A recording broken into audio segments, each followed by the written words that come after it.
everybody's high list, so you see those guys as much as you can. I don't know if it'll bring the same kind of attraction as the Heimlich weekend, but should be well attended by scouts for sure. Yeah. You see 32 and 23. Is there a thought that could get you in if you took care of business this week? I'd like to think that, but it kind of depends on what else unfolds in the conference and where that puts us. And the best that we can do is 14 and 16, which is not a winning record, but 32 wins and one short of having 56 total because we didn't get to play the one rainout. But I can't see with UCLA's RPI being just so-so, and we're at home, I can't see that being a big boost RPI-wise. Probably the biggest thing that might do is put us in a little better place in the conference, and the conference deserves great respect, even though, there's the top three, and then UCLA's done pretty well, especially recently, at 17 and 10 or whatever they end up. So, I guess the best, I haven't done all the math yet, but probably the best that we can do is 5th in the conference, I think. And just 32 wins and a so-so RPI do it. I'm not real encouraged, I guess that'd be the best way to say it, Steve. But we would have no case to complain. Yeah. UCLA's another. I mean, you say they're 17-10, but they're also 28 and 24. I mean, I assume they got to come in here feeling like they need to get some to feel safe at least. Yeah, I would think that if I'm John, and the thing, their RPI is not great. I think it was in the 50s, 51 or something the other day. Yeah, and they because they're on the road and they could get a little boost there, and then if they finish 4th in the pack, the pack's definitely a 4-team league, in my opinion. And not just because of us, but I would continue to step my foot forward and just say the pack.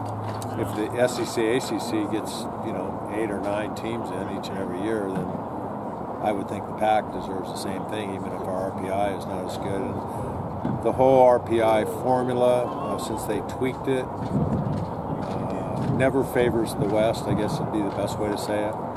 Just because at the end of the trail, all of us tend to play each other. We'll play somebody that played somebody else, and then so ultimately, after it's all said and done, even if we didn't play anybody, we played a lot of their opponents, because we don't travel outside the West, and we don't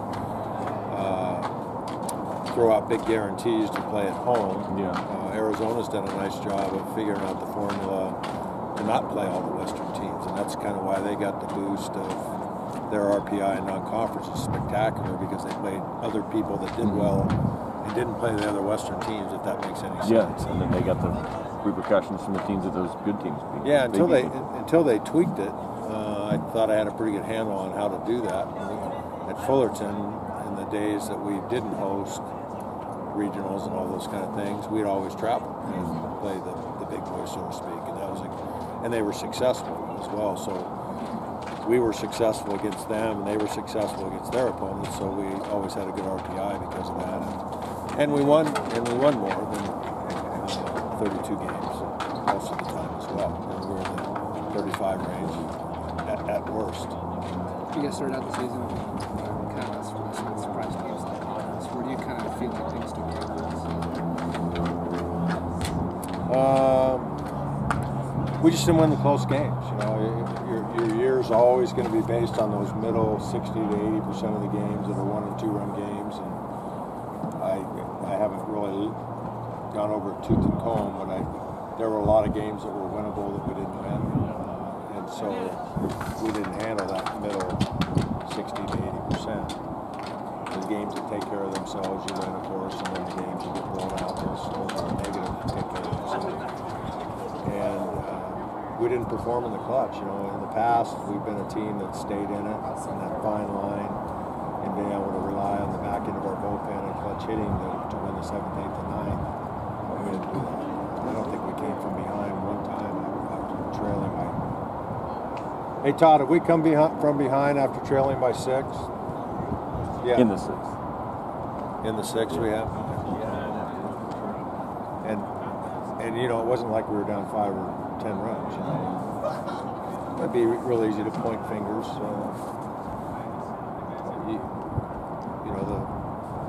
I could have managed better. They could have played better. They could have hit better in the clutch. They could have pitched better in the clutch, and we didn't do that. So May was, you know, I challenged the guys, and it's not any challenge that I didn't put forth to other teams that I've coached for years and years. May's a critical month, and we laid an egg in May. Does that kind of come back to the whole scoring runs? Clutch hitting is one thing, but scoring runs kind of issues. Is that something that your favorite organization? Yeah. We had a lot of guys on base. We did a nice job with that, setting the table, and I think collectively we had more guys that had decent years, numbers-wise, batting average-wise. On-base average was good. Our strikeouts were down, our walks were up, all those kind of things to set the table. The place that batting average becomes critical is when there's a guy in scoring position and 2 outs. And you look at that number and it's awful. It's not a reflection on the kids. They just didn't do it when it mattered the most. Should have stole home more. Yeah, I would have had that opportunity.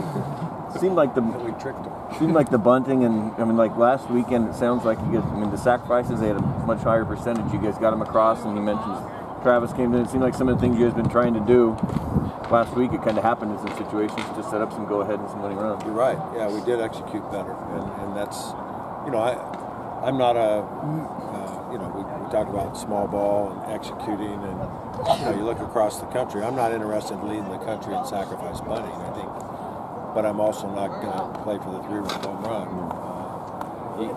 It isn't just because of this field; it's because of our opponents, and I'll always believe that you got to be able to execute an offense to win a national championship or win a conference championship. And you look at the Beavers, and they have a high level of execution rate as well. When you play in regional, super regionals in Omaha, you can't just sit back and play. In my opinion, you can't play 3-run home run baseball. That can show up in some parks all through the year, and then all of a sudden, because you're facing great defenses and great pitching, it goes away. Just like in the major leagues, they don't bunt a whole lot in the regular year, and then they bunt a lot in the playoffs. Why? Because it's about winning. You know? And so, I know the naysayers out there as they throw little ball away and all that. It's not the little ball that's the problem. It's the clutch hitting that's the problem. And quite frankly, this team, for whatever reason, we invested as much time as any. We're not as high percentage in their execution rate in the inside game. So, are there things you think you can build on after from this season? Absolutely, yeah. And look at the youth of our team and the excellence of the younger players and what they did, and we had some upperclassmen that had tremendous years as well, Kasser and Bennett.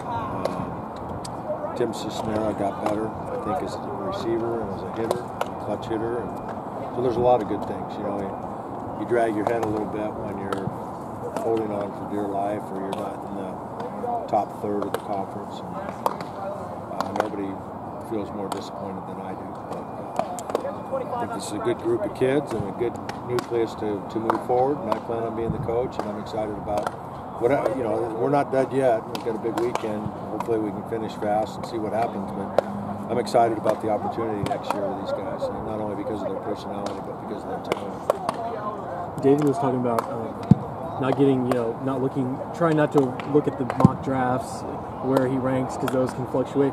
And it seems like that hasn't affected them on the mound. Has that ever been a problem with like former players? They've been too focused on their future, and it kind of translates to not focused on the field? Absolutely. That's the old try too hard. Like their freshman year, they got to hit home runs, they got to drive in a lot of runs, they got to have a good record. Pitchers got to strike out guys, got to throw hard, the guns. Yeah, the junioritis, it's more common that it affects guys, and they start playing individual baseball than it doesn't affect guys over the years. We've always had here and other places unselfish guys that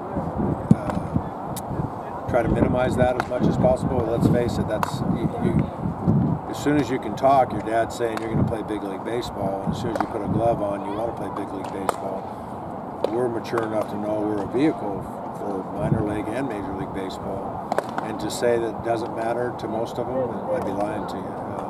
Now, can they do that within the team structure? That's where the good kids here, David, other guys we have in other places. But I've seen it affect guys in a negative way to where they have huge sophomore years and then they fall flat on their face their junior year because that they're worried so much, beating themselves up because 40 scouts are up there and they had a bad day. So the trying too hard beast steps in there sometimes. I think David's handled it all right, huh? I think that he would be the poster child for how to handle it successfully.